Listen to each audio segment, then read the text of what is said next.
We're here with head coach Paul Winters after a 31-0 Wayne State win over Walsh. As always, Coach, we'll ask for an opening statement.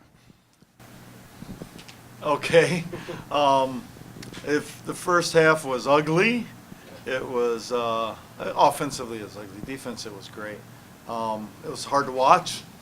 We couldn't execute the passing game or the running game in the first half. I think we had some sparks with Demetrius Brooks, some tackles on a couple runs. And then we hit the big play to DeReese, which, gave us a little bit of a lead. Second half, we came out, still couldn't do anything for a while, and then we just really at that point said, okay, they're doing a great job of defending us. Let's see if we can get this ball into our boundary, to our side, and just attack them a little bit and overpower them. And I think that's what happened. We got them tired, and our defense getting off the field so well allowed us to really wear them out. It seemed like you almost got back to basics there toward the end of the third quarter, just hand the ball off, letting your offensive line kind of take over. Like you said, I mentioned in the booth a few times for the TV side that it looked like Walsh was just getting tired because you were just pounding the ball at him play after play. But James Hill, Joe and I thought was the difference maker in the game, the way he ran the football there in the second half. He ran it extremely well. And he's done that from spring ball on. He's really been good, and he's been our guy that we've actually kind of preferred in our 4-minute offense, where we know we're going to run the ball, and you stop us if you can, and he's a big 6'3", 230-pound tailback that's very difficult to stop. Yeah, and just looking at the defensive side, a lot of guys, Leon Eggleston 8 tackles, Anthony Pittman 6 tackles, Derek Coleman 5 tackles. Talk about how good your defense did. The offense struggled in the first half, but defense was solid the whole way.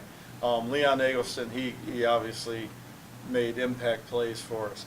I think Pittman was relentless chasing the quarterback. Derek Coleman stepped up and did some great things. The other guys, you look at the secondary. I thought the guys in the secondary, Andy Bilecki had a great game. I don't know what his stats were, but he made plays that every time he hit somebody, I heard ooh, so that was exciting. I thought that Kyle Toth played extremely well. Greg McDade had a chance for a big interception and had good coverage all day, and so you can't. It's hard to single out one guy on the offense or defense because it was a team win. Let's talk about your defense even more. All the preseason expectations for this team, not just from you, but everybody around Wayne State, was a lot of offensive firepower. We got a lot of weapons on offense, but hopefully we can stop somebody. There's a lot of talent on the defense. I thought you guys were extremely quick all night to the ball. Playmakers out there. Are you a little encouraged by what you saw from the defense tonight? Oh, very encouraged. Anytime you get a shutout, we haven't had a shutout since 2011. 7 years, yeah. Yeah, so I'm very encouraged by that. And I think as you look at our defense, and you look at that 2011 defense, everybody wasn't great on the defense, but they had some guys that were great impact guys. And I think that's what a Pittman is, that's what a Leon Eggleston is, that's what Kyle Toth and Greg McDade, all those guys can be impact guys. And Derek Coleman can be an impact guy. We lost Jalen Lewis early. That hurt us, and he might be our best defender, but I think we're really good up front. I got to ask you about Pittman because I love that kid. Just from the first time I interviewed him last year on the Winners on Wednesday show, he's a great student, great leader. He's just around the ball on every play. We'd show replays, and he'd get blocked and get knocked down and still chase the guy down from behind. Well, he's a guy that ran a 4.5 when the NFL scouts came in to testing. So he's a talent. I mean, he's a legit talent. 6'3", 220 pounds that can run a 4.5.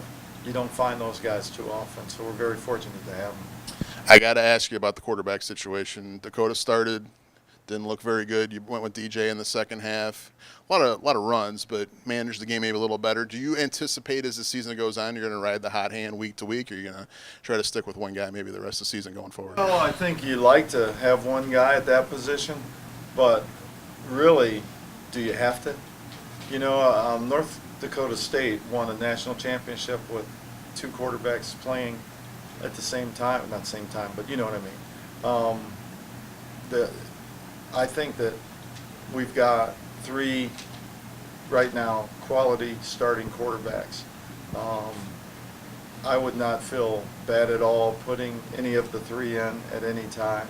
So we'll see how the season goes. If one's struggling, we'll go to the next one. But don't forget about Jake Amrine. He's had a great camp and a great off season. So I love those guys, and I'm excited about all three. Couple extra days to prepare for UIndy next Saturday night. Do you feel like you owe them one from last year when they came here and game could have gone either way? Last second walk-off field goal, as I like to say, to beat you. But a top 25 team, you're going on the road. You're going to see where your team's at next week, I would think. You know what? They were number one in our region, and they earned it. And going down to their place is a tough place to play.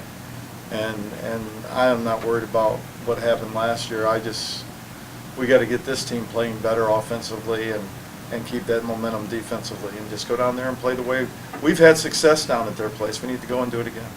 All right, Coach, congratulations on the win today. Best of luck next week. Thank you.